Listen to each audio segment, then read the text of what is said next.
మేడిపల్లి యమునంపేట వద్ద కాల్పులతో గాయపడి యశోద ఆసుపత్రిలో చికిత్స పొందుతున్న గోరక్షక్ దళ సభ్యుడు ప్రశాంత్ సింగ్ ను కేంద్ర హోంశాఖ సహాయ మంత్రి బండి సంజయ్, రాజ్యసభ సభ్యుడు లక్ష్మణ్, ఎమ్మెల్యే పాయల్ శంకర్లు పరామర్శించారు.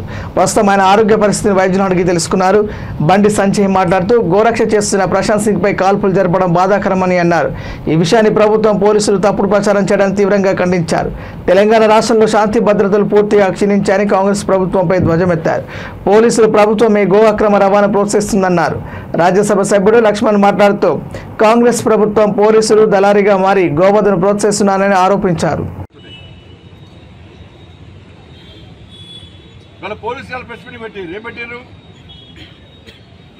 మీడియా యాజమాన్యం విజ్ఞప్తి చేస్తున్నా, దయచేసి తప్పుడు ప్రచారాలు ప్రచారం చేయకండి.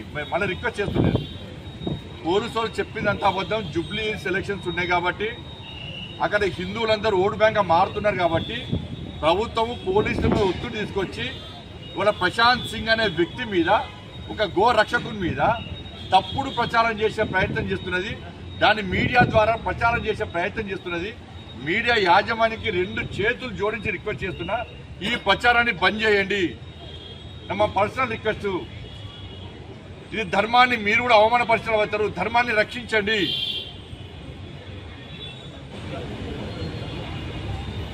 ఇలా సోను సింగ్ అనే వ్యక్తి 5 లక్షల కోసం ఆలోచించబడితే ఇలా పోలీసు వాళ్ళు అంటున్నారు.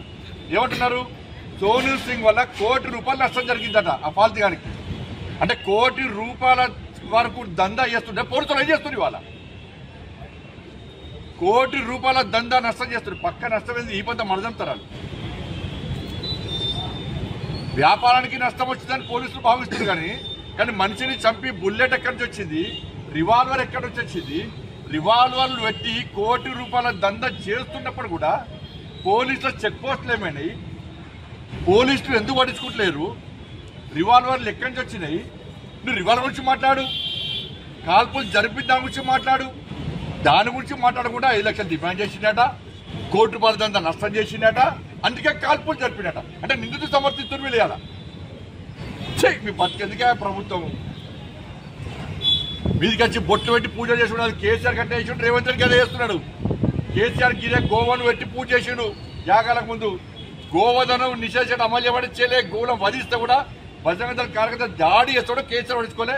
పోయి పాపం తలిగింది, పాపం పండింది, ఫామ్ హౌస్ పడ్డండి. ఇవాళ రేవంత్ రెడ్డి సర్కార్ గదే జరుగుతుంది. ఇవాళ మీరు ఓట్ల కోసం కక్కుర్తి పడితే, హిందువుల మనోభావాలు దెబ్బతీసే ప్రయత్నం చేస్తే, హిందువుల దైవాన్ని కించపరిచే ప్రయత్నం చేస్తే, హిందూ ధర్మాన్ని హేళన చేసే ప్రయత్నం చేస్తే, గో రక్షకులు అవమానపరిచే ప్రయత్నం చేస్తే, గో రక్షకులు తప్పుడు ప్రచారం చేసే ప్రయత్నం చేస్తే మీకు కేసీఆర్ కు పట్టిన గట్టి కంటే హీనంగా పడుతుంది విషయాన్ని గుర్తుంచుకోండి.